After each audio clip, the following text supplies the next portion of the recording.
Il est habituel, quand on commence un séminaire, une séance d'un séminaire de ce type, de commenter ou de partir du titre qui vous a été proposé. Le titre qui m'a été proposé, finalement, sous sa forme, sa belle forme, c'est-à-dire l'héritage communiste, je l'ai découvert sur le mur, placardé sur la porte. Heureusement, j'étais là 10 minutes avant et ça a fait écho tout de suite à mon propos que je vais vous présenter concernant justement la question de l'héritage.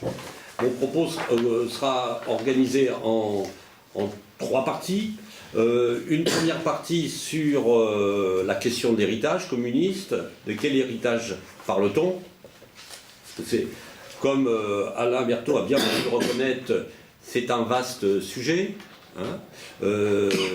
Même si vous mettez sur le même plan, un plan différent quand même, dans la prochaine séance, dans une prochaine séance, l'héritage du nazisme. Le nazisme, c'est une expérience historique, heureusement, me semble-t-il, qui n'a duré une décennie et demie, et dans un pays principalement, l'héritage communiste, ça couvre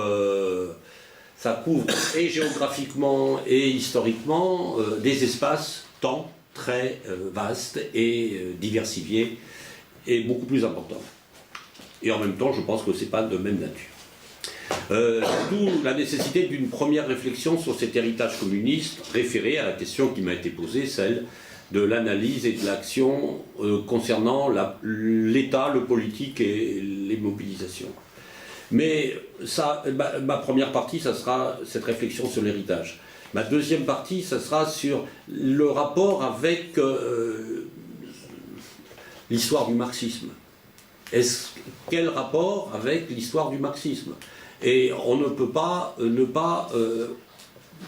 au-delà et plus profond, s'interroger sur l'histoire du marxisme. Et le troisième moment, c'est le rapport entre recherche en sciences sociales et action. C'est-à-dire connaître le monde pour le transformer, vieil adage du jeune Marx et des hegeliens de gauche, mais qui garde encore un sens dans une grande partie du monde, si ce n'est en France, dans ce domaine ce qu'on pourrait appeler le sens de la recherche en sciences sociales, de la critique de l'existant pour envisager une autre société. C'est quelque chose qui n'a pas perdu toute résonance, me semble-t-il, et en tout cas qui mérite d'être évoqué. Alors, dans l'héritage, dans la question de l'héritage. Alors, premier élément à propos de l'héritage. Revisiter et réfléchir sur l'héritage, c'est quelque chose qui aujourd'hui fait partie de ce qu'on pourrait appeler la démarche en sciences sociales. Un siècle de sciences humaines et sociales mérite que dans différentes disciplines qui se sont constituées au cours du siècle, on revisite, on réfléchisse à la pertinence non seulement des concepts, mais aussi ce que ça a produit comme connaissance, ou pas. Est-ce que ça a produit que l'idéologie, que des imaginaires, des représentations, ou est-ce que ça a produit des éléments de connaissance? Quel type de connaissance? Et donc, je pense que l'idée d'appliquer au communisme la démarche réflexive et de revisiter son activité est pertinent. C'est pour ça que, en découvrant cette proposition et ce titre, je ne me suis pas enfui, mais au contraire, je me suis installé, parce que la salle ici est sympathique, qu'il y a de la lumière, et qu'à Paris 8, on fait des choses tout à fait intéressantes. Mais il en reste pas moins qu'une des questions qui se pose, c'est on revisite quoi quand on parle du communisme? On revisite une doctrine, une théorie générale, et générale dans quel sens? On revisite une action politique, une pratique, des pratiques, et les pratiques de qui? Des partis communistes dans les mouvements sociaux, ou des partis communistes au pouvoir, contrôlant l'État. C'est à la fois lié et c'est en même temps différent. Donc, on est devant un vaste problème qui est celui de définir les composantes de l'héritage. Puisqu'il y a aussi, évidemment, il ne faut pas se le cacher, ce qui fait lien entre tout ça. Pendant plusieurs décennies, revisiter l'héritage communiste n'avait même pas de sens. Aujourd'hui, l'héritage communiste, c'est un terme qui a du sens parce que, pour beaucoup, et à l'échelle historique, on voit bien qu'on est passé à une autre époque, qu'on a changé d'époque. Le terme d'héritage pose la question de la transmission, ce qu'il reste, ce qui est transmis, mais parce qu'il y a perception formalisée ou spontanée, mais d'un changement d'époque. Et donc, la question que j'évoquais en rigolant tout à l'heure sur l'espace est complétée parce que je sors la semaine dernière au début de la semaine, de plusieurs journées de colloques avec des chercheurs chinois. Et pour eux, la question de l'héritage communiste ne peut pas se poser dans les termes où on le pose. Et même, c'est même pas l'héritage communiste, c'est le marxisme lui-même, qui n'a pas d'histoire, enfin, qui a une histoire en termes de diffusion, de savoir, mais pas en termes de consistance historique au niveau des concepts qui auraient changé, auraient été transformés. On est dans une conception qui est analogue pendant très longtemps à ce qu'a été le registre ou le régime de la vérité en sciences. C'est-à-dire que le socialisme étant scientifique, le marxisme étant et le communisme, disons, l'expression d'une démarche scientifique dans les sciences sociales, le savoir accumulé par le marxisme et le communisme permettent de constituer un socialisme scientifique qui laisse de côté les erreurs, mais enfin quand même se constitue par accumulation. Pas seulement primitive, mais progressive, etc. Or, revisiter l'héritage, ça n'est pas pour moi, et je pense pour celui qui me demandait, en l'occurrence Alain Berthaud, simplement faire l'inventaire de toutes les vérités produites par le communisme et comment elles peuvent être aujourd'hui transmises dans un paquet, dans une grande valise qui serait mise à la disposition des chercheurs et des militants. Ce qui fait partie de l'héritage du communisme, c'est une manière globale de construire le savoir sur la société. Et d'une doctrine qui s'est constituée comme telle, à l'initiative non pas de savants, de chercheurs, mais de partis politiques qui ont construit ce qu'a été le marxisme, puis le marxisme de l'époque du communisme, ainsi nommé en général, plus globalement, le marxisme dit léniniste ou léniniste. En effet, c'est après la mort de Marx que le marxisme se construit. C'est le Parti social-démocrate allemand qui est le grand, en quelque sorte, élaborateur, même s'il n'est pas seul, de l'ensemble des références qui vont constituer une doctrine qui servira de base, une doctrine sociale, économique, qui servira de base à l'action collective du parti. Et vous savez, c'est aussi le Parti socialiste allemand qui, le premier, en tant que tel, décidera d'abandonner le marxisme en 1959 comme doctrine, et que l'ensemble des partis socialistes, avec plus ou moins de vaillance et de rapidité, ont suivi cette voie, notamment en Europe, la France étant longtemps le pays où la référence au marxisme restait forte dans le Parti socialiste. On peut dire que de la période actuelle, à la française, si j'ose dire, faire les choses sans les dire, à tourner la page de la référence marxiste. Et de ce point de vue, si le président actuel du Parti socialiste, du pays et du Parti socialiste si j'ose dire, a quelque chose, aura une place dans l'histoire, ça aura été d'achever la démarxisation du socialisme français, enfin dans son espérance et dans ses projets. Pour les partis communistes, le rapport à la doctrine de Marx, ou à la doctrine construite après la mort de Marx, vous savez que Marx, le vieux Marx, on lui avait posé la question, son secrétaire particulier, qui a ensuite joué un rôle dans Bernstein, avait eu des échanges avec Marx, et Marx avait dit ben, je ne sais pas ce que c'est le marxisme. Surtout que c'était une manière de discréditer ses idées dans des débats internes. En tout cas, les partis communistes naissent comme des partis socialistes qui se construisent contre les partis socialistes après la révolution de 1917-18 en Russie, et en même temps, cette invention, c'est une invention historique, hein, les partis communistes, une invention au sens fort du terme, c'est-à-dire qu'il n'y avait pas de parti communiste. Quand Marx et Engels évoquent le manifeste du Parti communiste en 1800, au milieu du XIXe siècle, il s'agit d'un terme qui renvoie à un courant de pensée, à une association de militants ou de militants ouvriers qui partagent des idées. Hein, le terme parti communiste n'a pas du tout le même sens au XIXe siècle, et il n'est pas organisé. Avec la révolution russe, il s'agit de créer de nouveaux partis, et de nouveaux partis qui auront une doctrine beaucoup plus ferme et identifiée sur les questions, notamment qui nous intéressent aujourd'hui, notamment les questions de l'État.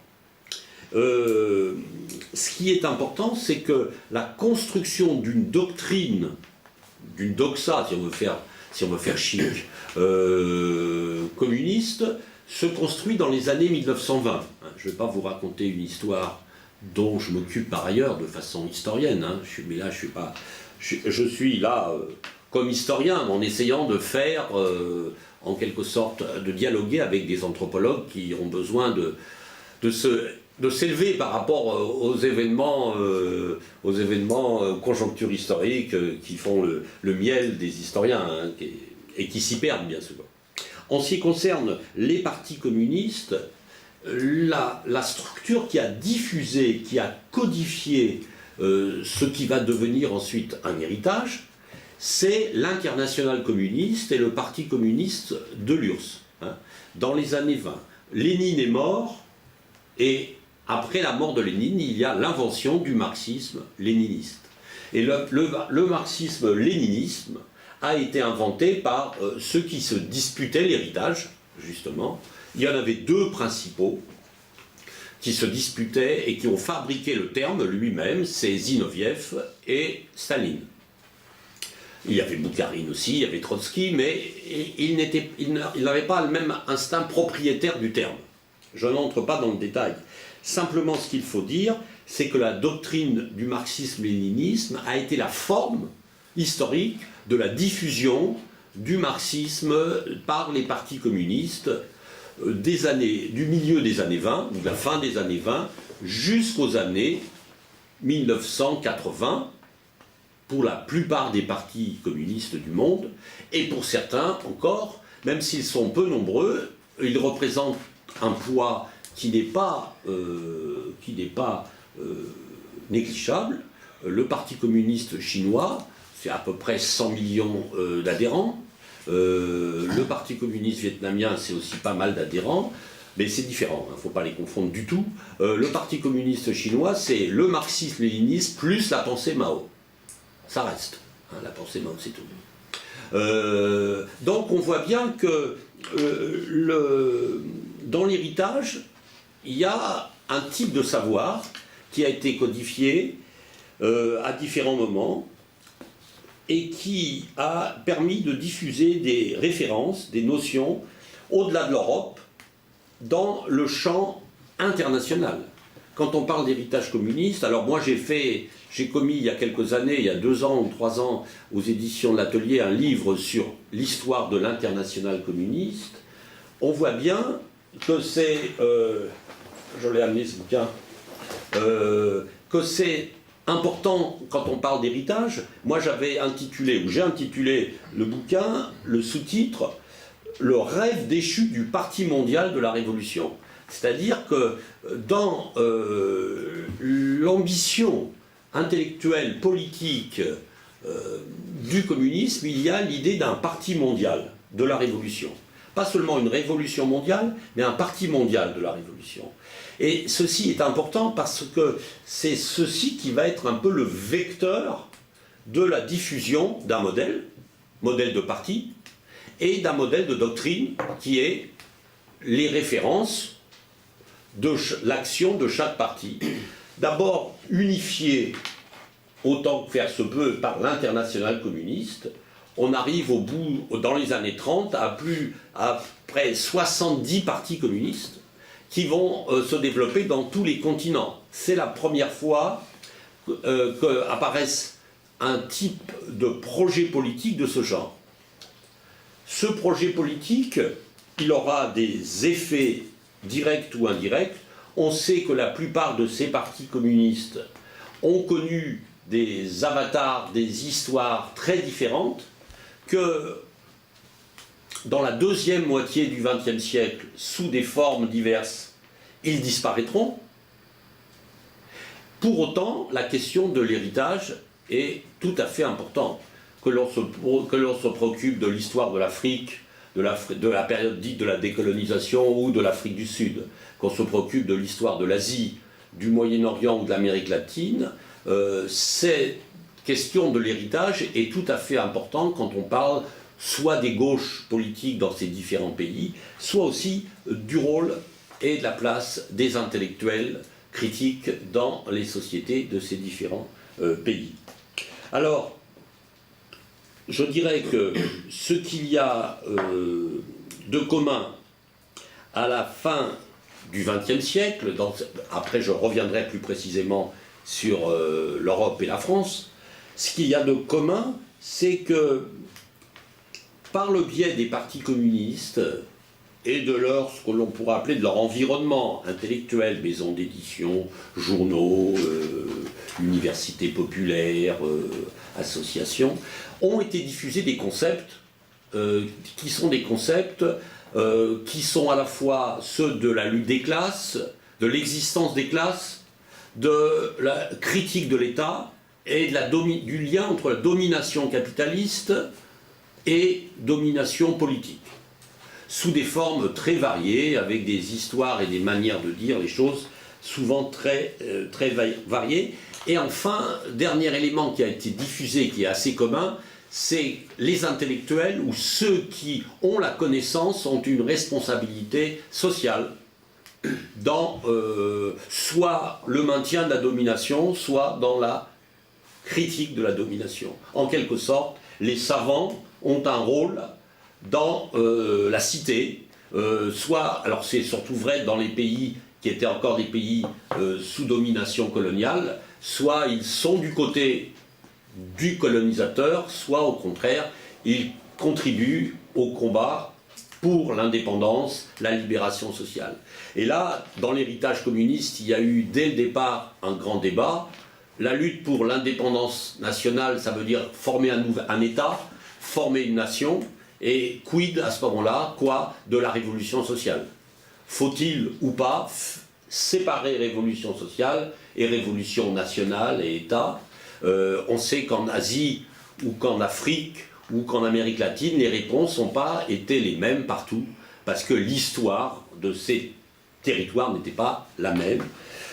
Il m'est impossible de faire le tour dans le détail de toutes ces situations particulières, mais aujourd'hui encore, ces héritages pèsent, à mon avis, dans le bon et le mauvais sens du terme. Je reviens du Brésil, par exemple. Le Parti communiste brésilien a, sous sa forme ancienne, disparu. Il a représenté 10 à 15% de l'électorat. Il a joué un rôle très important dans le monde intellectuel et les partis de la gauche brésilienne sous la dictature, les différentes dictatures. Et cette histoire continue de fermenter. Mais en termes d'héritage. Qui dit héritage dit famille. Qui transmet à qui et d'où vient Alors, quand on parle de famille communiste, de qui parle-t-on? D'un parti, d'intellectuels liés à ces partis. La famille communiste s'est très tôt dispersée. Très tôt. Allez, pour un anthropologue, il y a déjà longtemps. Pour un historien, il n'y a pas très longtemps, mais pour un anthropologue, il y a déjà longtemps.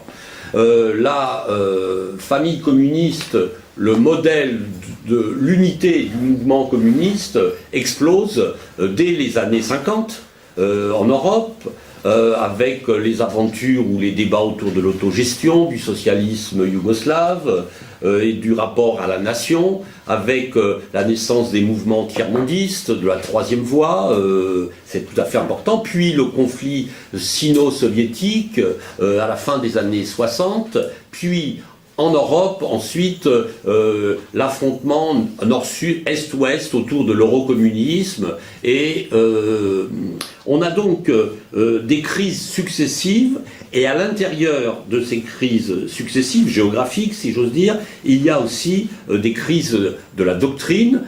Les partis communistes, pour certains étant au pouvoir, et ceci pèse sur l'ensemble de la famille, si j'ose dire.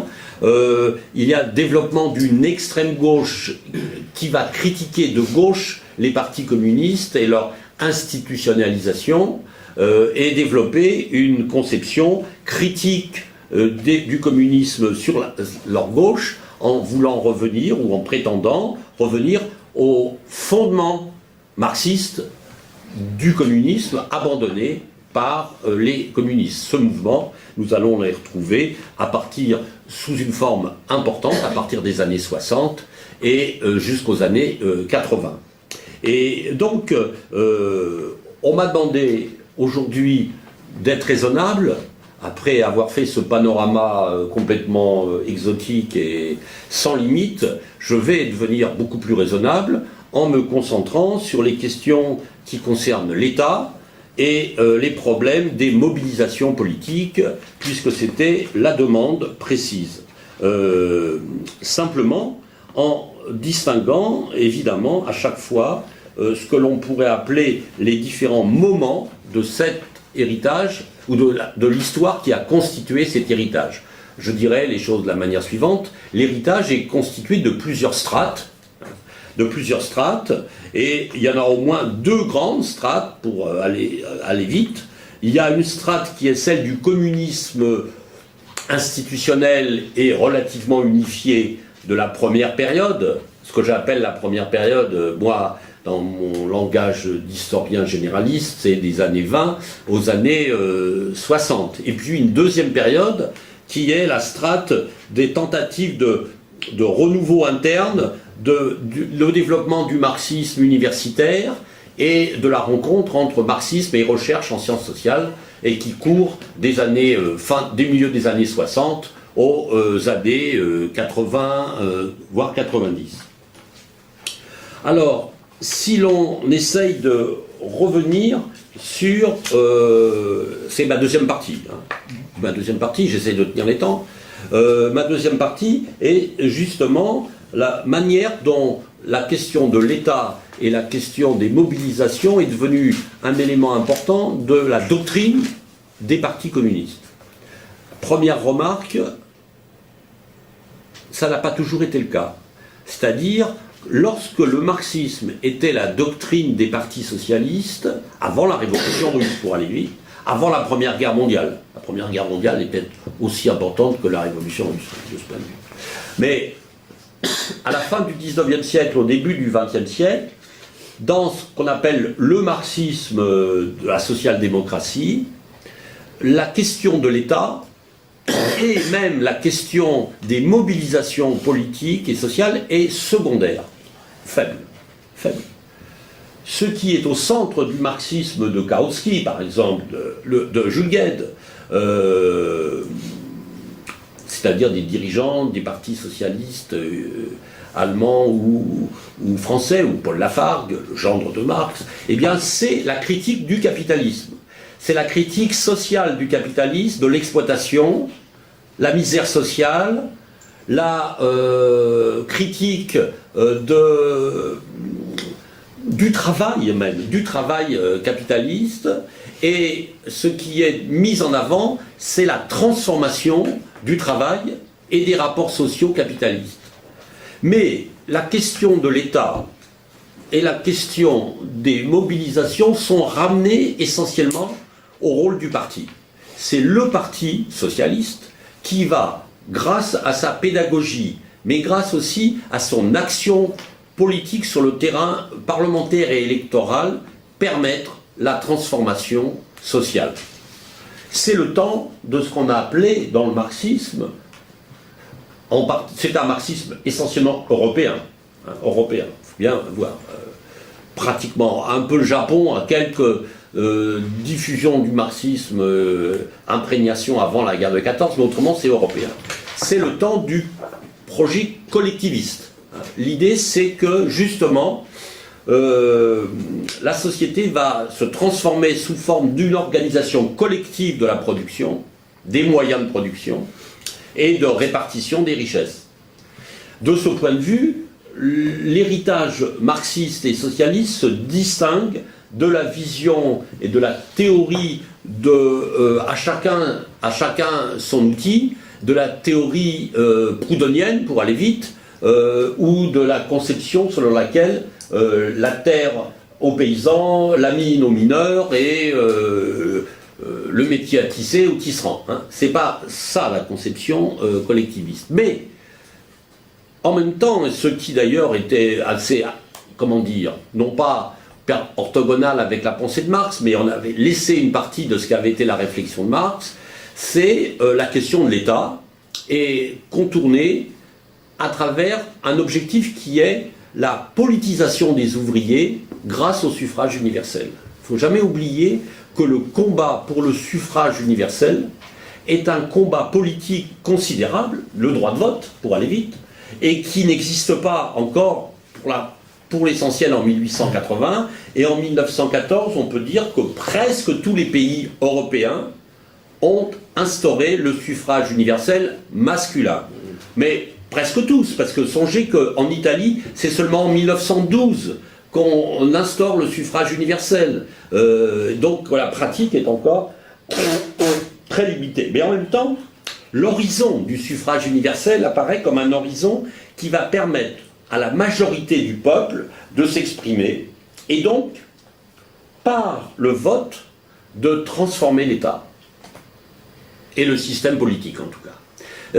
Toute la partie critique de l'appareil d'État, tout ce qui avait été une partie de l'analyse de Marx au moment de la Commune de Paris, l'invention d'une nouvelle forme d'État, la critique de la représentation parlementaire, tout ça qui a été en débat lors des premiers programmes du Parti social-démocrate, la critique du programme de Gotha, tout ça avait été oublié.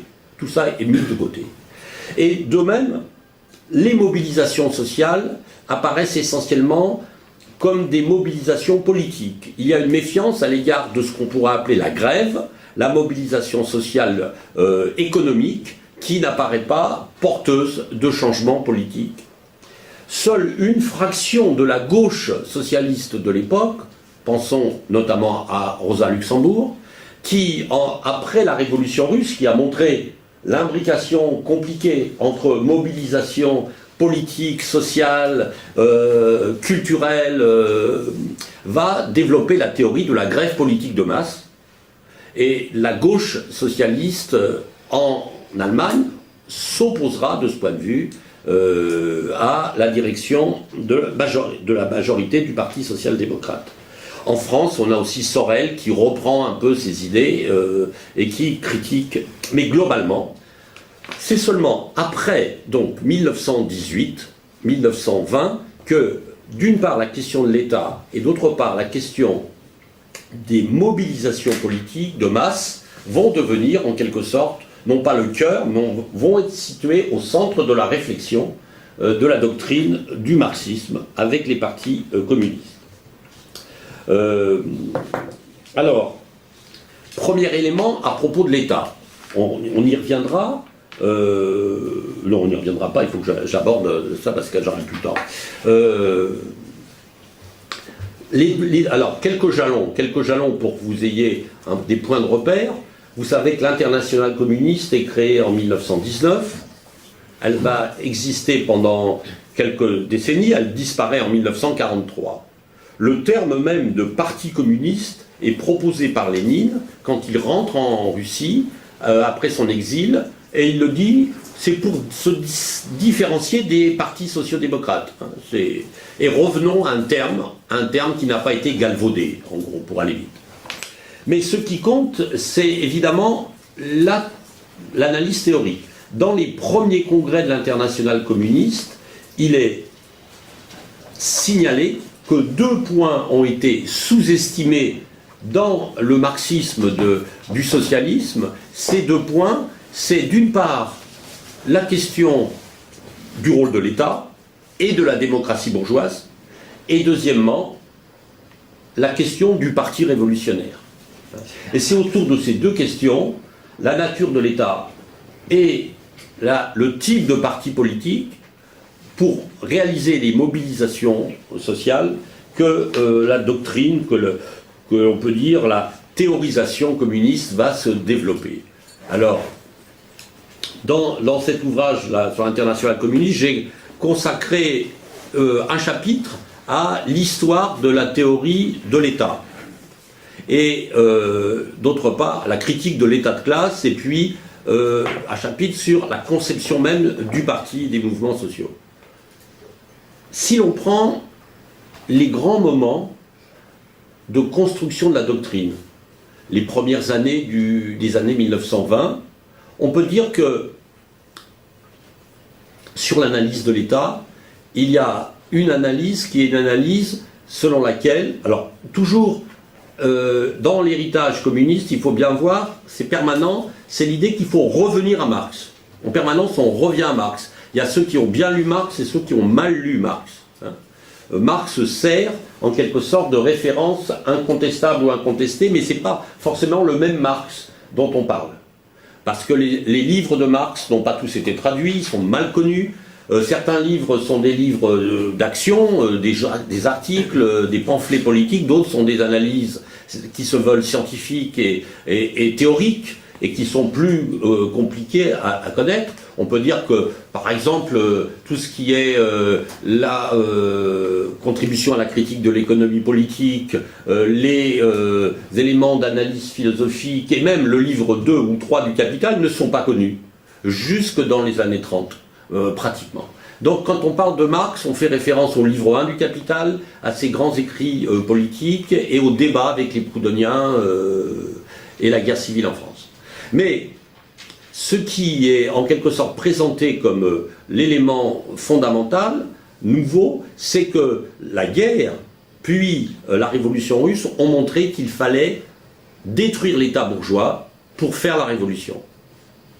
Et donc prendre une position différente de celle qu'avait été l'attitude des partis socialistes et du marxisme de l'époque des partis socialistes à l'égard de la démocratie politique et de l'État bourgeois. Et c'est théorisé en disant que la démocratie bourgeoise parlementaire a été un progrès historique, mais qu'en même temps, elle est devenue désormais un instrument de domination sur les populations. C'est la critique de la représentation qui est très présente dès les années 1919-1922. Mais la deuxième idée, c'est qu'il faut renverser ou détruire cet État et le remplacer par un autre État. C'est ce que Lénine a formalisé dans l'État et la Révolution. Tout ceci est connu. L'idée qu'il faut donc des conseils ouvriers, construire l'État sous le contrôle de la population. Sauf que dans l'histoire réelle des partis communistes et notamment de la Russie soviétique, c'est pas exactement ça qui se passe. Premièrement, et deuxièmement, surtout les partis communistes sont créés à partir de 1920, et alors que doivent-ils faire? Est-ce qu'ils doivent participer à l'activité publique, politique, ou ne doivent-ils pas y participer? Doivent-ils participer aux élections? Doivent-ils présenter des candidats? Doivent-ils accepter des fonctions d'élus et de gestionnaires, par exemple la gestion des municipalités? Cette question, elle se pose de façon extrêmement précoce. Elle va notamment se poser en Allemagne. En Allemagne, où il y a un mouvement révolutionnaire important, où en plus tout le monde pense que la révolution va arriver en Allemagne, que l'avenir de la révolution c'est l'Allemagne, Lénine le pense, bien d'autres, que la Russie ça a été une sorte de répétition générale, que la Russie est arriérée, que l'Allemagne va être non seulement le berceau, mais ensuite l'école générale de la révolution, vu le niveau technique. Et là se passe un épisode qui est connu, à travers notamment les textes de Lénine, sur la question du gauchisme. C'est la première fois où apparaît le débat à propos de l'État sur la question du gauchisme. Lénine va désigner la position d'une partie du Parti communiste allemand qui a fait scission comme le gauchisme, comme maladie infantile du communisme. Hein, le pamphlet est connu. Mais derrière, qu'est-ce qu'il y avait en débat? Les questions que j'ai évoquées, c'est-à-dire participer aux élections, accepter d'être élu, comment se servir en gros des institutions bourgeoises. Cette question finalement, dans les faits, va être résolue, parce que comme la révolution attendue ne survient pas, la question des partis communistes et de leur action va être résolue. Ils vont développer leur activité dans l'appareil d'État.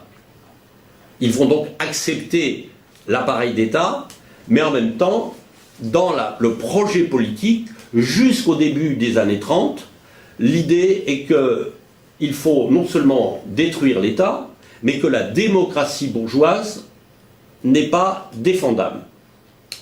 Alors cette question va se poser de façon très concrète avec la montée du fascisme. Quand le fascisme développe l'idée qu'il faut liquider la démocratie parlementaire, quelle attitude adopter? Faut-il surenchérir? Faut-il considérer que le nazisme ou le fascisme d'abord, le nazisme ensuite, va faire en quelque sorte le travail? Oui, pour certains,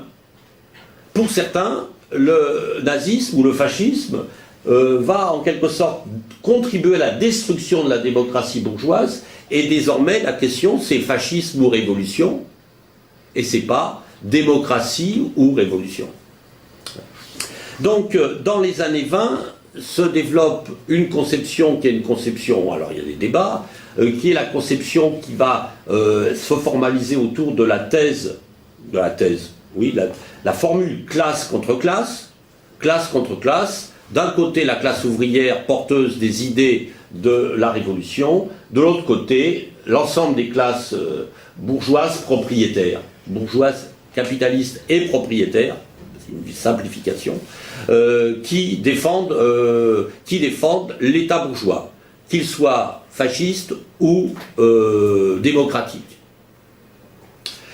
Cette position va être défendue jusqu'à la catastrophe allemande, pour aller vite.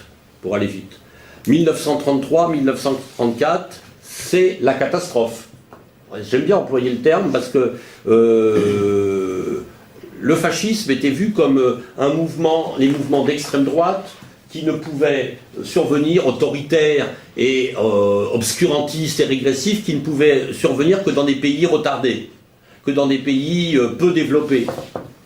L'Allemagne, c'est le pays capitaliste le plus développé d'Europe, le plus puissant, et c'est en Allemagne que le nazisme triomphe. Et donc l'idée qu'on pourrait appeler l'idée évolutionniste, selon laquelle dans les pays développés, la seule possibilité qui pouvait se faire, c'était la révolution ou le maintien de la démocratie bourgeoise, eh bien non, c'est pas ça qui se passe.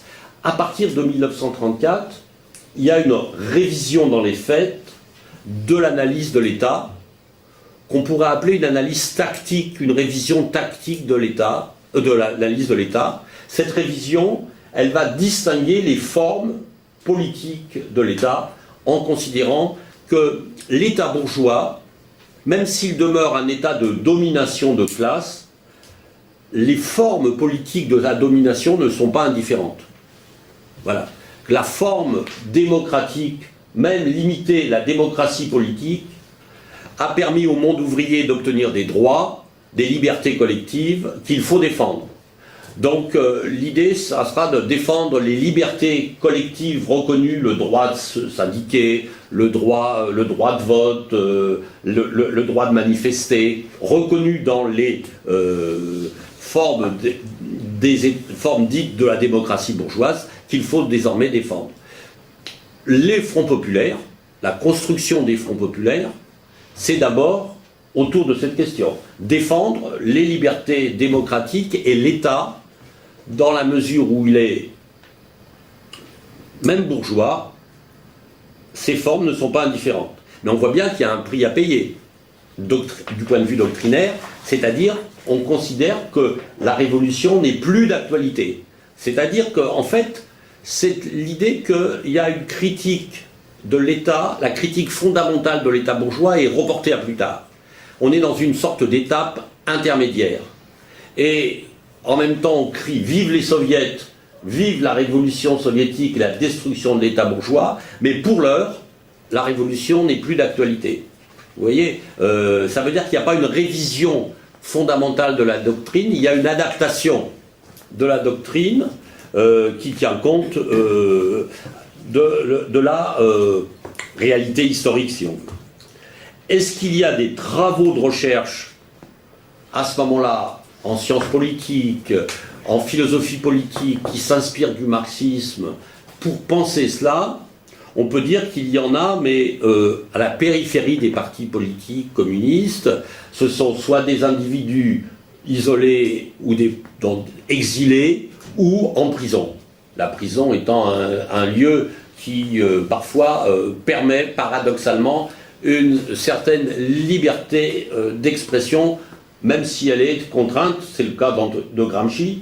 Gramsci est en prison à partir de fin 1926, il meurt en 1937, et dans cette période, il réfléchit, il produit des textes dans ses écrits de prison qui sont largement consacrés à l'État et à une vision qui est une vision critique de ce qu'on pourrait appeler une sociologie simplificatrice de l'État. Lui, comme il n'a pas le droit de parler de Marx dans ses écrits parce qu'il est surveillé, alors il a un langage codé et il va parler de la sociologie matérialiste, par exemple, des choses de ce genre. Il critique le manuel de sociologie, ça c'est pour critiquer les écrits de Boukharine, mais pas seulement, les théoriciens soviétiques. En réalité, lui, ce qu'il va développer, c'est une analyse qui met en avant les formes politiques, idéologiques de domination de l'État et ce qu'il appellera les appareils d'hégémonie liés à différentes formes à travers l'éducation, à travers la religion, à travers toute une série de formes sociales jusqu'alors mises la plupart du temps de côté, simplement du côté des superstructures générales, mais séparées de l'État.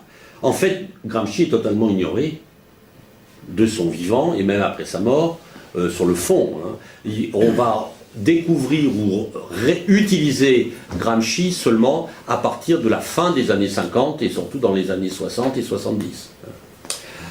Donc, en quelque sorte, il est contemporain du marxisme-léninisme, Gramsci, mais sa pensée, l'efficace de sa pensée, se développe postérieurement.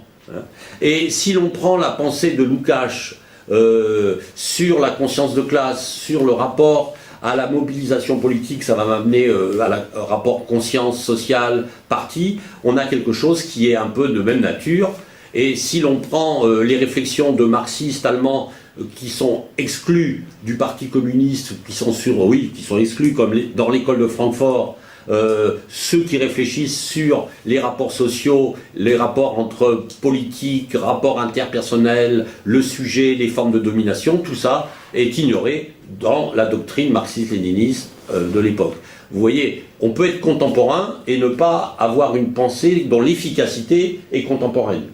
Parce que de même, l'école de Francfort, marxiste, prendra toute son ampleur et sa diffusion avec sa redécouverte ou son usage dans les années 60 par une partie de la gauche américaine, par exemple, par Marcus, par aussi la nouvelle gauche allemande, et aura son heure, non pas de gloire, mais d'efficacité en 68.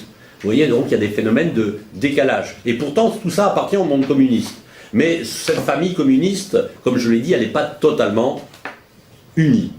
Alors, concernant les mobilisations, les mouvements sociaux, la notion de mouvement social n'existe pas. Hein. Il n'y a pas d'héritage communiste dans le domaine des mouvements sociaux sous cette forme-là. Par contre, il y a évidemment une grande tradition qui, avant même Marx, pose la question de la lutte des classes. Hein. Alors, est-ce qu'il y a un rapport entre les mouvements sociaux et la lutte des classes? Je vous laisse, en tant qu'anthropologue et spécialiste des concepts de l'anthropologie politique, de réfléchir à ça. C'est un vaste sujet. Simplement, pour se alléger notre impression un peu de démarche métaphysique dans cette affaire, c'est que le terme même de lutte des classes a lui-même une histoire. Hein.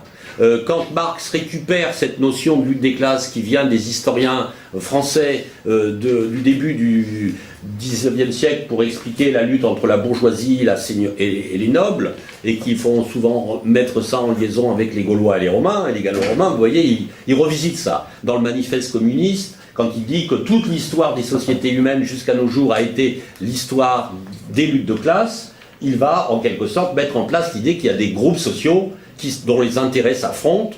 Après la définition, la construction de la classe, la manière dont elle se constitue et elle se mobilise ou elle agit, tout ça c'est des terrains qui font pas l'objet de développement scientifique. De ce point de vue, les chercheurs après ont largement de quoi. Engels, quand il réfléchit sur la guerre des paysans, quand il réfléchit sur l'histoire sociale de l'Allemagne, fait des propositions. Quand les Marx et Engels parlent des classes dites dangereuses et des émeutes à Paris, à Lyon ou à Paris de 1832, de 1831, ils avancent des propositions, mais qui ne sont pas formalisées sous forme doctrinaire.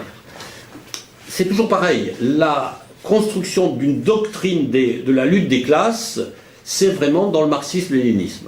Je vous ai dit, dans la période du marxisme socialiste, ça n'y était pas. C'était très divers, épars, etc. Avec la construction, vous prenez un livre célèbre en son temps, qui s'appelait Les leçons du léninisme, hein, de Joseph Staline. Là, vous avez une multitude d'éditions, et vous voyez progressivement les passages qui sont consacrés aux classes, partis et lutte de classe.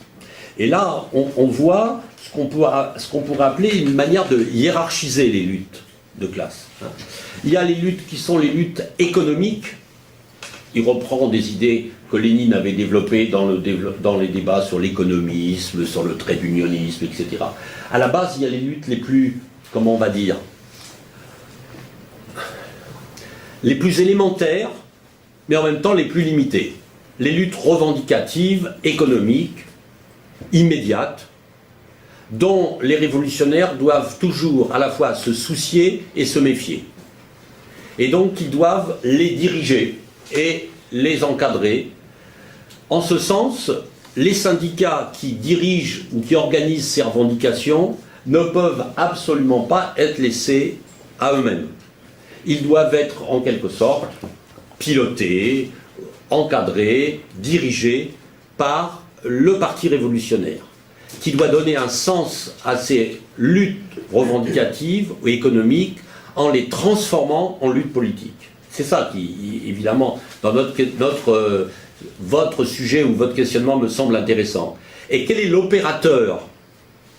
Oui, l'opérateur qui a la capacité à transformer les luttes économiques en luttes politiques, c'est le parti.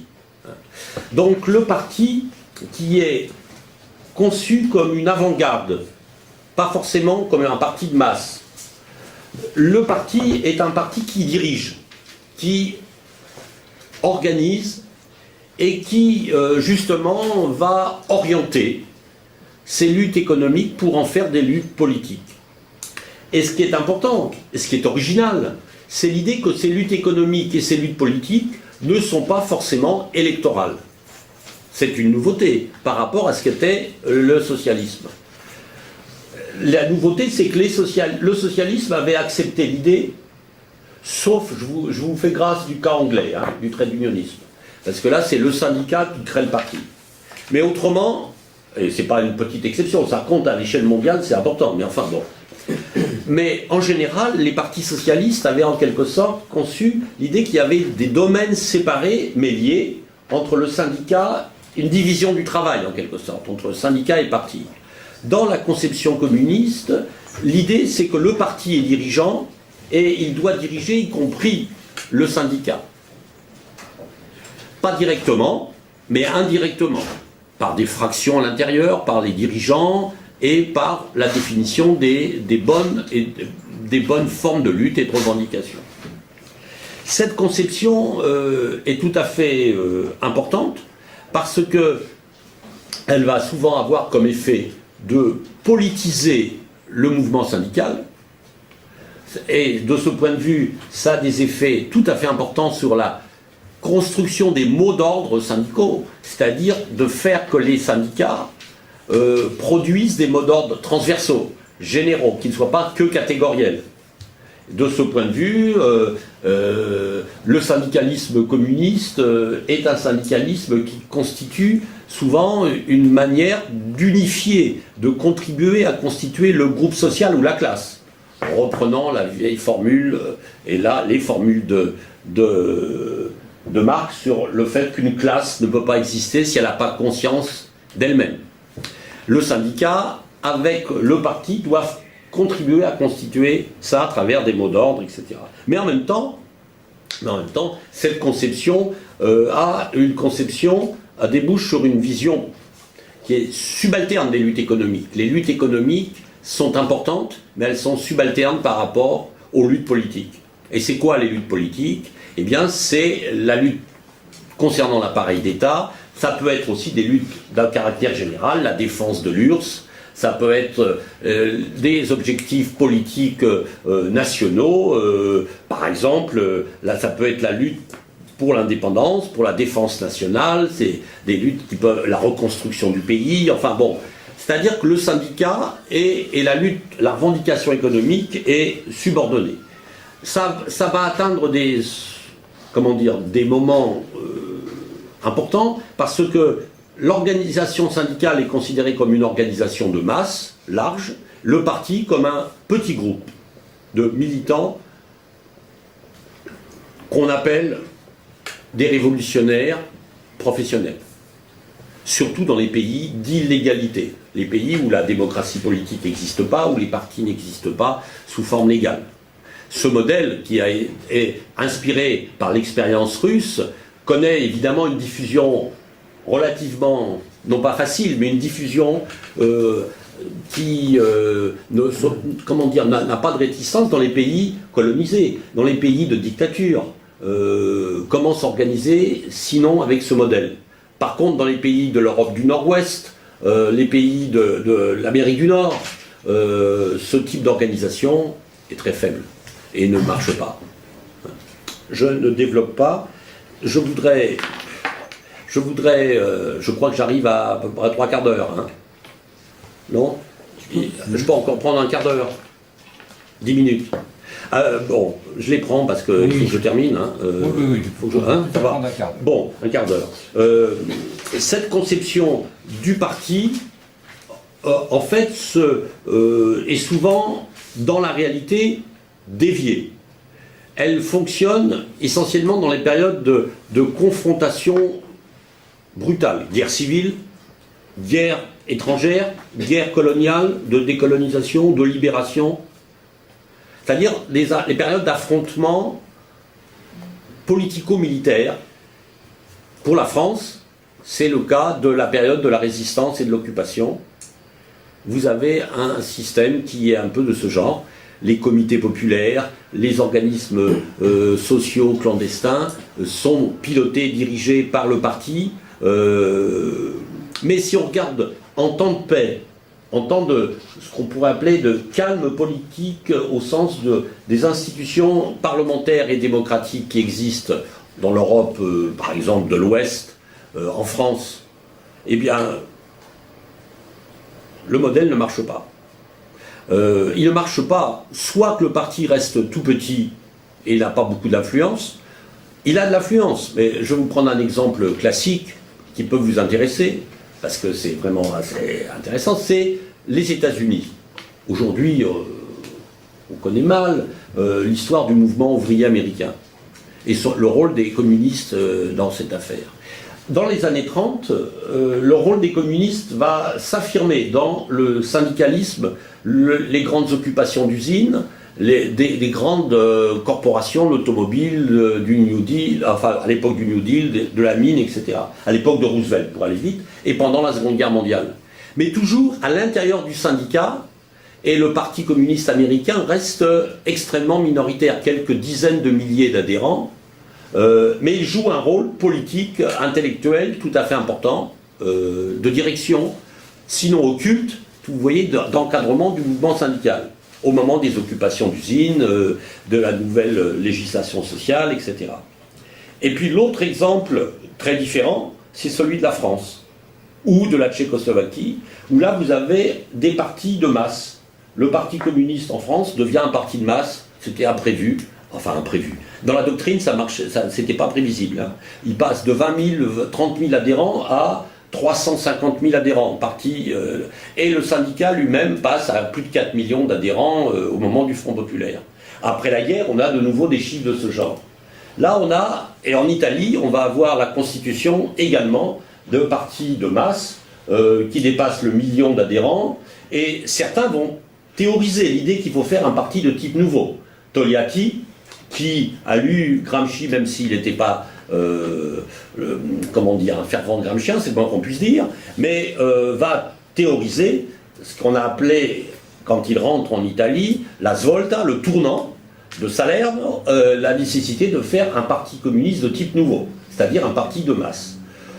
Thorez, qui n'a pas la même ambition théorique ou qui ne se permet pas la même chose, va parler du parti d'1 million d'adhérents.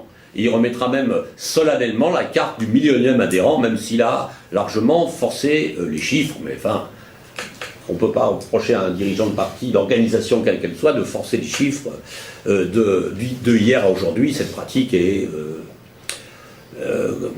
largement connue. Mais ce qui est intéressant, c'est qu'on a donc apparition de phénomènes où les partis politiques prennent plus d'importance, mais en même temps, la conception du rapport parti-syndicat reste quand même à peu près marquée par l'idée que c'est le parti qui pilote le syndicat, que le syndicat vient soutenir l'activité du parti. On le voit lors des grèves après la démission des ministres, quand les partis communistes ont été exclus des gouvernements, que ce soit en Italie ou en France, les grandes grèves de masse. On le voit à différentes reprises, quand les communistes sont au gouvernement, ils sollicitent de la part du mouvement syndical qui leur est lié de concourir à la paix, pas la paix sociale, mais au soutien de la politique gouvernementale. Le dernier avatar de cet épisode, c'est celui du début des années 80 en France, à l'époque où le secrétaire général du Parti communiste français, qu'on a connu indirectement ou directement, Georges Marchais disait que c'était l'époque des plus grandes conquêtes sociales que la France ait connues, bien plus grandes que le Front populaire ou la Libération, qu'en quelque sorte le syndicalisme devait donc être responsable et se tenir tranquille. Et donc cette conception parti-syndicat n'a pas bougé fondamentalement jusqu'à une crise majeure pour l'Europe de l'Ouest, qui est celle du milieu des années 80, et où ça va se décomposer progressivement. L'héritage là n'est pas tout à fait intéressant, sauf que quand une doctrine se décompose, il y a plusieurs manières d'accompagner cette décomposition. C'est soit d'essayer de comprendre ce qui se passe, soit de pratiquer ce qu'on appelle le déni, de ne pas ouvertement poser la question du rapport entre mouvement social, lutte revendicative, les nouveaux objets des luttes sociales et le rôle du parti ou des partis politiques. C'est bien ce qui s'est passé dans un pays comme la France, de sorte qu'aujourd'hui on a des réflexions et des formes, on pourra peut-être en discuter, à propos de l'autonomie du social par rapport aux politiques, qui nous ramènent à des débats d'avant 1914 sur le syndicalisme et le parti ouvrier, qui nous ramène à des périodes antérieures, mais c'est pourquoi pas d'ailleurs, mais sans que tout ça soit vraiment fasse l'objet de discussions, disons, méthodiques. Alors ce que je voulais aborder dans la dernière partie, c'était à propos de l'État et des mouvements sociaux, ce que l'on pourrait appeler la rencontre entre ces doctrines communistes, que j'ai vite caractérisées parce que j'y suis allé à tellement grands traits, et les chercheurs en sciences sociales. Il y a une question qu'il faut bien comprendre, c'est que le marxisme ou les références communistes restent absolument étrangères à l'université dans la plupart des pays. Ils sont soit interdits, soit de fait exclus, ce qui n'est pas la même chose. Alors il y a des exceptions. Si vous prenez Oxford et Cambridge, vous avez un marxisme universitaire précoce à Oxford et Cambridge dès les années 30, avec des chercheurs de très grande classe dans le domaine de l'histoire, de la philosophie politique, de la sociologie, qui s'inspirent du marxisme et de Marx dans l'analyse des classes, l'analyse du monde ouvrier, etc. Sauf que en Angleterre, le parti travailliste, les syndicats travaillistes, pour eux, le marxisme, c'est quelque chose dont non seulement ils se méfient, mais qu'ils réfutent complètement, y compris la lutte des classes. Alors quant à la transformation et la critique de l'État, n'en parlons pas. Donc, sauf, je le dis, le cas anglais, si vous prenez un cas comme la France, vous prenez le cas de l'Italie, vous prenez le cas de l'Allemagne avec le nazisme, et après-guerre, Marx et le marxisme est peu diffusé.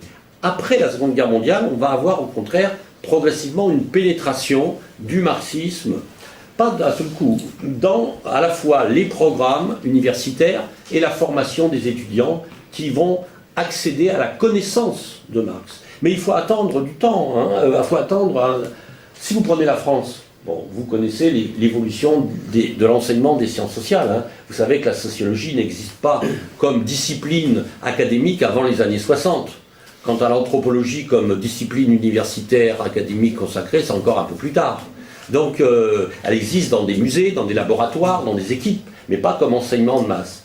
C'est en quelque sorte, ça accompagne le développement de la sociologie, de la philosophie politique, de la nouvelle histoire, et le marxisme au milieu des années 60. Vous avez quelques lieux réputés où on forme des professeurs, comme par exemple l'école normale supérieure. À l'ENS, il y avait de longue date, il y avait eu des marxistes, ou des gens qui s'intéressaient. Il y avait des cercles d'études socialistes puis communistes qui s'intéressaient à Marx. Mais l'enseignement n'avait pas basculé de ce point de vue. Au contraire, au milieu des années 60, on a... celui qui incarne ça, c'est Louis Althusser. Louis Althusser qui va en quelque sorte du côté de la philosophie, mais aussi d'autres enseignants, du côté de l'histoire, jouer un rôle dans à la fois l'accompagnement marxiste d'une politisation des étudiants de l'école normale supérieure. C'est l'époque aussi où le mouvement des étudiants communistes est très large, accompagne l'évolution idéologique d'une partie de ce que l'on pourrait appeler les étudiants en sciences humaines et des grandes facultés, universités ou parisiennes. Les débats avec Althusser, la diffusion de Gramsci, la diffusion aussi des travaux de chercheurs marxistes exilés en France. Je pense notamment à Nicolas Poulantzas. Nicolas Poulantzas, il est grec, il a été chassé par les épisodes qui ont suivi la guerre civile, le rétablissement de la dictature à la fin des années 60, et il vit et il travaille en France. D'autres chercheurs, qui sont des chercheurs français en philosophie politique, en sciences sociales, vont diffuser la pensée de Marx, y compris des historiens plus connus parfois à l'extérieur qu'en France, comme Pierre Villard, par exemple. Et sur quoi ça porte, ce marxisme universitaire? Eh bien, sur deux grandes questions qui nous intéressent. C'est une nouvelle façon de concevoir l'État, pour nos affaires, là, aujourd'hui. Nouvelle façon de concevoir l'État. Quand Althusser écrit « Lire le Capital », formule qui est récurrente, vous voyez, lui aussi dit qu'il faut revenir à Marx. On a mal lu. Alors lui, il va théoriser, enfin il va formaliser le jeune Marx et puis le vrai Marx. Hein. Le jeune qui n'est pas encore bien dégrossi de l'idéalisme, de Hegel, etc. Et puis le vrai Marx de la pensée, de la critique radicale du capitalisme, du capital. Bon. Là-dedans, Althusser va reprendre à la fois des idées, Althusser, Balibar et d'autres, l'idée de la critique de l'État chez Marx, de la guerre civile en France, autour de la Commune de Paris, et du débat dans l'Internationale, et puis il va reprendre aussi, sans le dire toujours d'ailleurs, parce que là, on a beau être Althusser, on a, comment dire, l'idée de sa singularité peut-être excessive.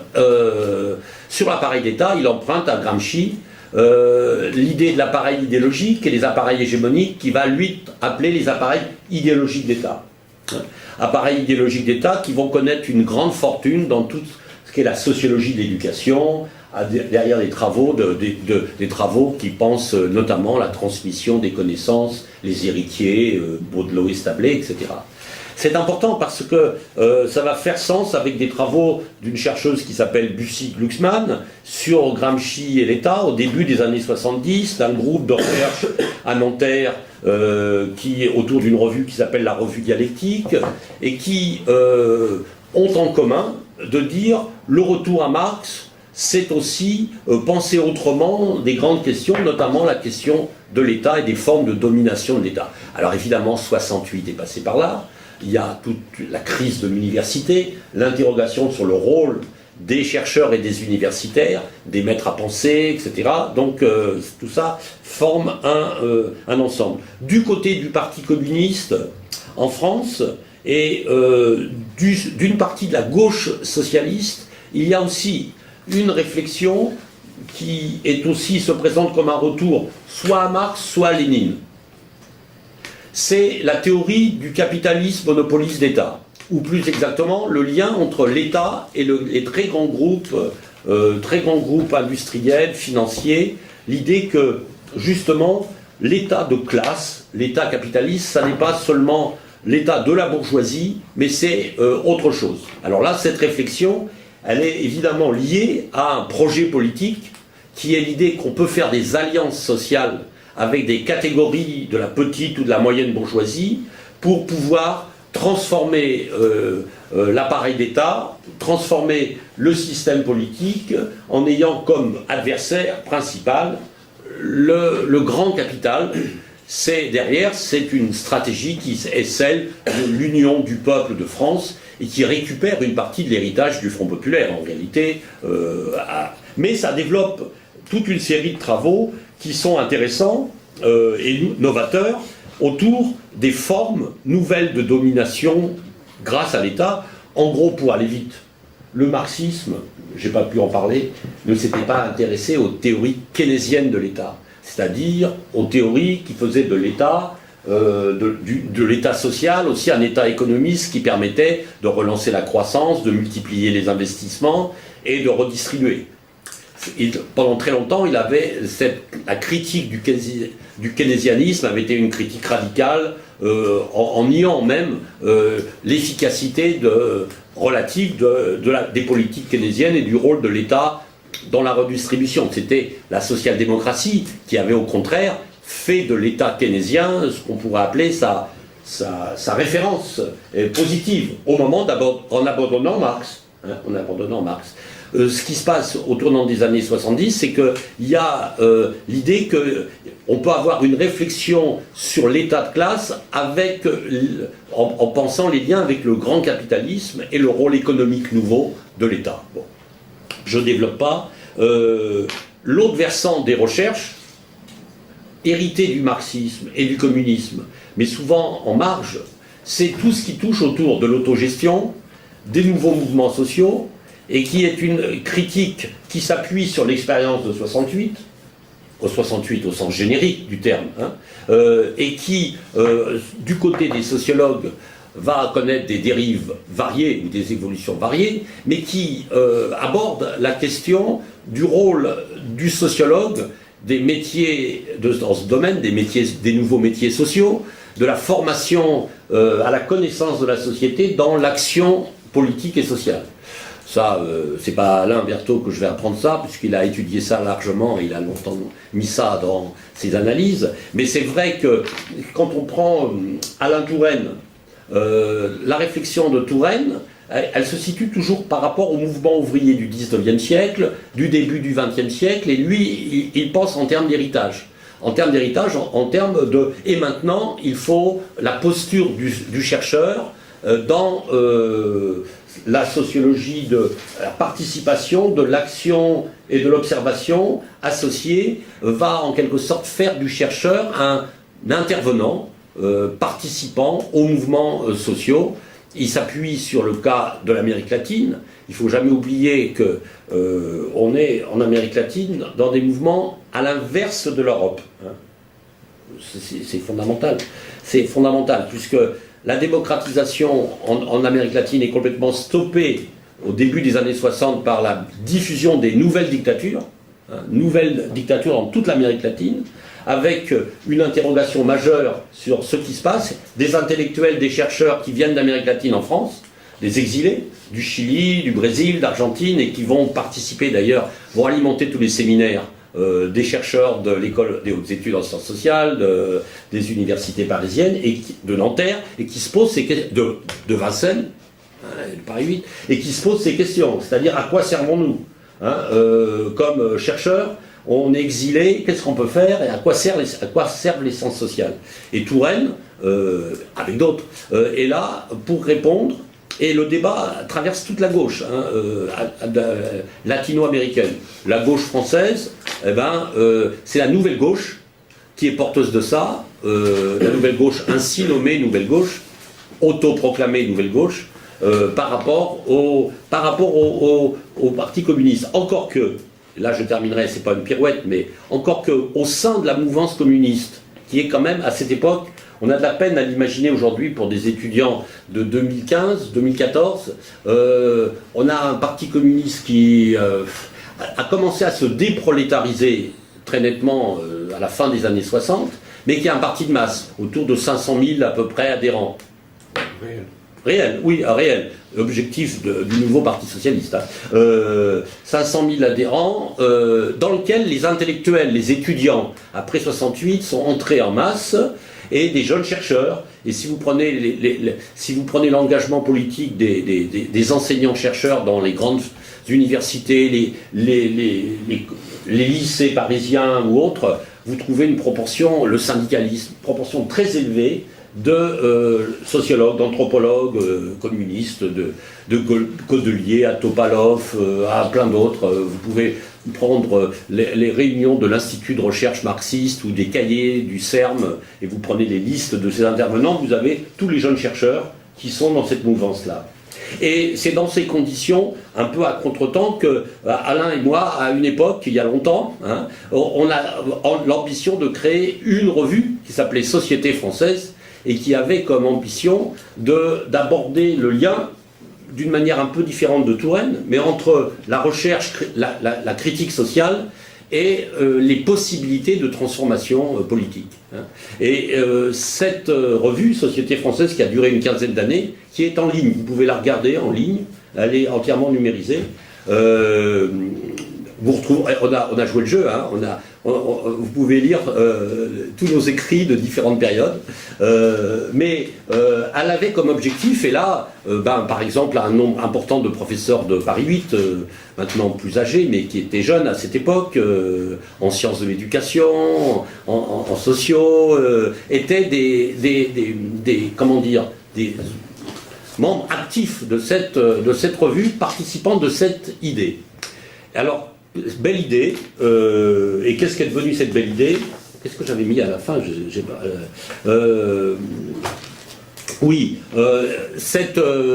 Cette idée s'est heurtée, comme je ne sais plus dans quelle chanson ou dans quelle poésie on parle des pépins de la réalité.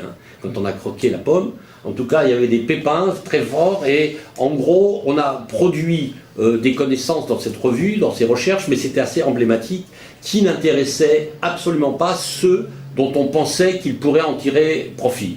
C'est-à-dire qu'il y a eu une sorte alors comment on peut dire, pas de méconnaissance, mais d'aveuglement ou d'ignorance, encore que, à ce moment-là, on a vu s'affirmer quelques éléments qui participent de ce qui, ça fait à peu près 30 ans, ce qui existe aujourd'hui. Certains secteurs du mouvement social s'intéressaient de façon très précise à des connaissances, dans le domaine du travail, par exemple, dans le domaine de l'éducation, de la transmission des savoirs, du sujet, et puis, en même temps, du point de vue politique et au niveau de l'organisation politique, en théorie chargé de créer du lien, chargé de penser, sinon l'universel, tout au moins le transversal, alors là, tout ceci apparaissait non seulement vain, mais profondément inutile, ou des amusements de chercheurs.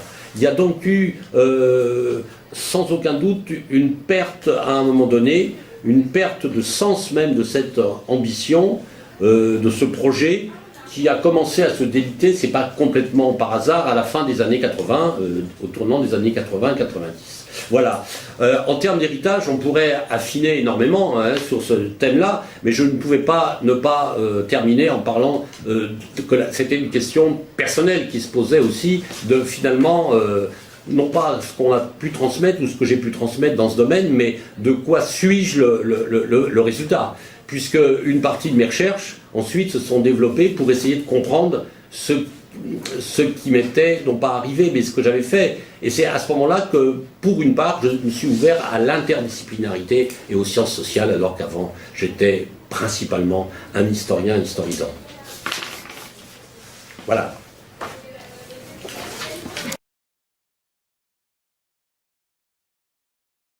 Cette question du communisme comme un projet, aujourd'hui, nous renvoie à l'historicité de ce qu'on pourrait appeler des formes des imaginaires politiques. Il s'agit de savoir de quel communisme on parle. Moi, et c'est là où il y a parfois, de façon volontaire ou involontaire, ça dépend du niveau de connaissance, du niveau de culture. Parfois, ceux qui le font en toute conscience n'éclairent pas assez ceux qui les écoutent. On ne peut pas imputer à tel ou tel penseur qui nous parle du communisme comme projet en général une inculture qui l'amènerait à tout confondre. Donc s'il confond, c'est sans doute à dessein, parce que entre le communisme de Thomas More, celui de Babeuf, celui de Cabet et celui de Lénine, et ce qui pourrait être un projet de la transformation communiste de la société aujourd'hui, on est dans des comment dire, des manières de se représenter l'avenir qui à chaque fois demandent à être définies, précisées. Et il n'y a aucune... le seul point commun, c'est que l'humanité est un tout, et que imaginer le destin de l'humanité seulement à travers la domination, l'exploitation des hommes les uns par les autres, est quelque chose qui peut être critiqué. Une fois qu'on a dit cela, on n'a pas construit de projet politique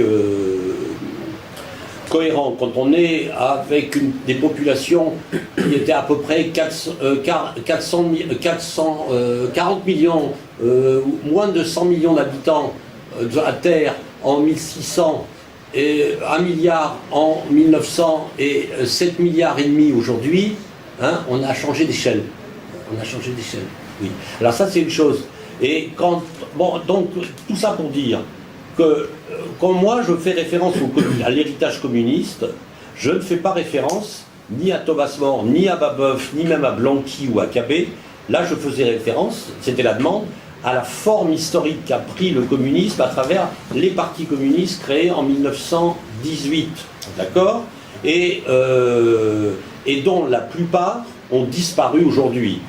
Ceux qui restent en étant des partis communistes au pouvoir, ou ceux qui persistent à s'appeler comme ça, même s'ils ont ou changer de nature, ou ne correspondent plus, ou l'étiquette n'a plus grand rapport avec le contenu. Tout ça ne signifie pas qu'il n'y a pas eu changement, à mon avis, profond. Parler de projet communiste aujourd'hui ne signifie rien, sauf à expliquer de façon extrêmement précise ce qu'on entend par là. Se contenter d'un propos philosophique bien tourné, fut-il appuyé sur de la notoriété et une grande culture philosophique, ça a, à mon avis, comme effet de produire exactement l'inverse de ce qu'on souhaite, c'est-à-dire ça discrédite et ça ramène vers le passé tout projet de critique sociale formulé de cette façon. Hein, voilà. Donc, c'est pour répondre à la question que tu me transmettais. Sur une autre partie qui serait, en termes d'héritage, est-ce que l'héritage doit être envisagé comme Clémenceau? Puisque souvent, aujourd'hui, il y a du clémencisme dans l'air. Hein. Clémenceau avait dit à propos de la Révolution française, c'est un bloc. On ne peut pas critiquer tel ou tel aspect, on prend la Révolution française comme un bloc. Alors d'aucuns peuvent dire le communisme du XXe siècle, c'est un bloc. Soit on accepte, soit on critique. Et voilà. Et ben, moi je suis partisan de revisiter l'ensemble de cette expérience, parce que derrière la référence au communisme, il y a une expérience historique, collective, multiple, selon les pays, les continents, les groupes humains, qui est d'une vraie richesse et qui mérite examen. Et un examen qui n'est pas seulement un survol, mais ceux qui sont eux-mêmes les héritiers de ces traditions, dans leur propre pays, dans leur propre histoire, ont intérêt à faire ce travail qui est un travail, comment dire, c'est pas de l'autocritique, mais un travail de réévaluation ou d'évaluation. Je crois qu'aujourd'hui, dans les sciences sociales, je répète ce que je disais au début, y compris dans la démarche pour les sujets eux-mêmes, le retour sur soi est quelque chose qui n'est pas considéré comme une faiblesse ou comme une concession à son propre passé, que ce soit son enfance, ses difficultés. À l'échelle des sociétés, des mouvements sociaux, je pense que le retour sur les expériences collectives, c'est aussi quelque chose qui vaut la peine d'être fait, d'être conduit non pas par nostalgie ou par complaisance, mais parce que c'est un matériau, et d'autre part parce que dans le domaine des sciences sociales et de l'expérience des collectivités humaines, il n'y a pas de vérité scientifique expérimentale. S'il n'y a pas de vérité expérimentale, de preuve par l'expérimentation, la preuve scientifique ou la vérité peut être approchée seulement quand on refait le chemin, quand on réinterroge les épisodes qui ont conduit à telle ou telle conception, qu'elle soit estimée juste ou injuste. Donc revenir sur ce passé, mais l'interroger vraiment avec tous les moyens, y compris de la pensée critique aujourd'hui. Or, je pense qu'une partie de la philosophie politique fonctionne à l'inverse. Elle fonctionne à travers une conception qui se dispense du retour critique sur soi. Hein. Et puisque tu me parlais des injonctions ou même des formes de courage qu'il y a à agiter, comme le dernier des Mohicans, tel ou tel drapeau du communisme, ça n'est pas un courage, c'est une posture. Une posture qui peut rapporter, parce qu'il y a beaucoup de gens qui continuent de se poser ces questions. Mais les accompagner dans ces questions, c'est plutôt refaire le chemin, justement revisiter l'héritage.